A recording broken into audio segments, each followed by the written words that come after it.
Yogyakarta.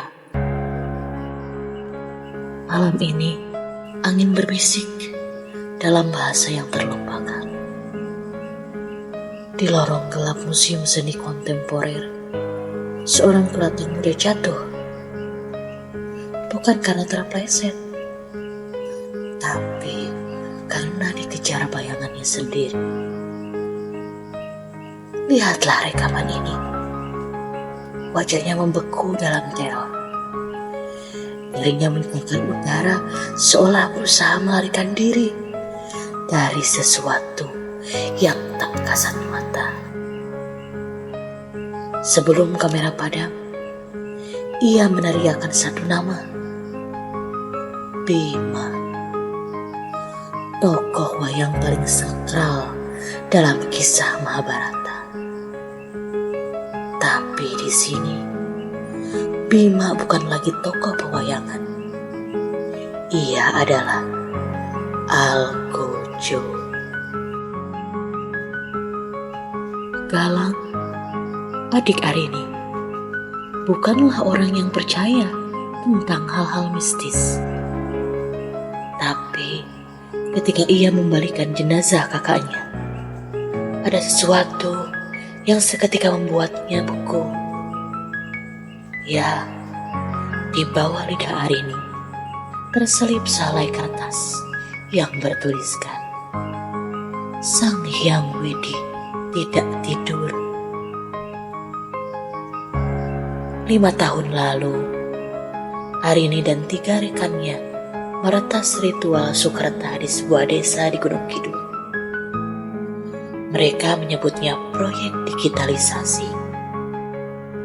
Tapi bagi desa itu, apa yang mereka lakukan adalah sebuah penghinaan besar. Sampai tak selang beberapa lama, musibah bencana alam menghampiri desa itu. Semua luluh lantak hingga hampir tak menyisakan kehidupan. Namun, sebuah keajaiban terjadi. Tim SAR berhasil menemukan satu-satunya saksi yang masih hidup. Mbah Sastro, dalang tua yang matanya buta atau pura-pura buta. Di bawah museum, secara tak sengaja Galang menemukan candi yang terkubur. Di sana terdapat prasasti berusia 1200 tahun yang menggambarkan seorang pengkhianat yang dikutuk menjadi wayang berekor kalajengking. Tapi yang membuat Galang gemetar bukan tulisan kuno itu. Di peti mati, ia menemukan mumi dengan cincin berlambang burung Garuda. Persis seperti apa yang selalu dipakai Arini. Dan di sudut ruangan yang gelap, bayang-bayang mulai bergerak. Bukan menyerang, tapi hanya menyusun sebuah puzzle.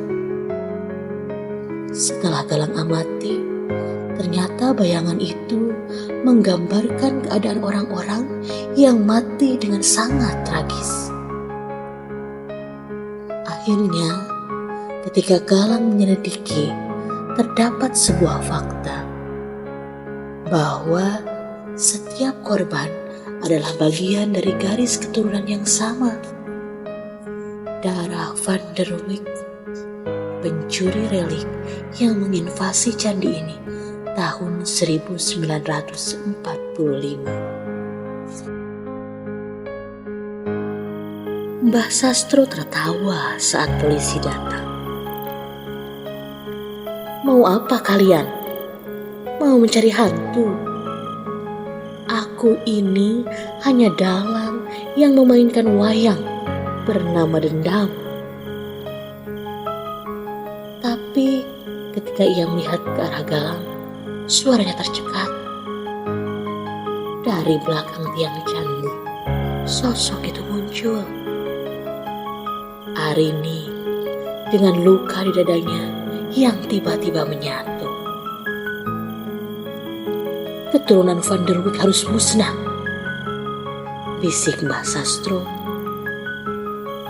Tapi Galang melihat sesuatu yang lain. Di leher Arini tergantung kalung emas yang bergambar matahari. Itu adalah relik yang hilang dari candi. Malam itu, museum terbakar. Arini raib. Dan di puing-puing, Galang menemukan kenyataan pahit. Arini bukanlah korban. Ia adalah kolektor.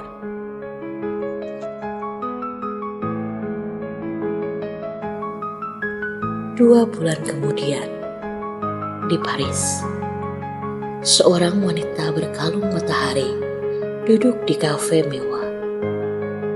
Di layar ponselnya tertulis artikel tentang kebakaran tragis di Yogyakarta. Ia tersenyum sambil memesan anggur merah. Tapi di gelasnya, bayangan yang terpantul bukan wajah manusia, melainkan topeng raksasa dengan taring yang sangat runcing. Mbah Sastro pernah berkata, wayang tak butuh dalang jika dia sudah punya nafsu sendiri. Dan kita hanya penonton bisu di dalam panggung, di mana yang jahat selalu memilih kostum paling indah.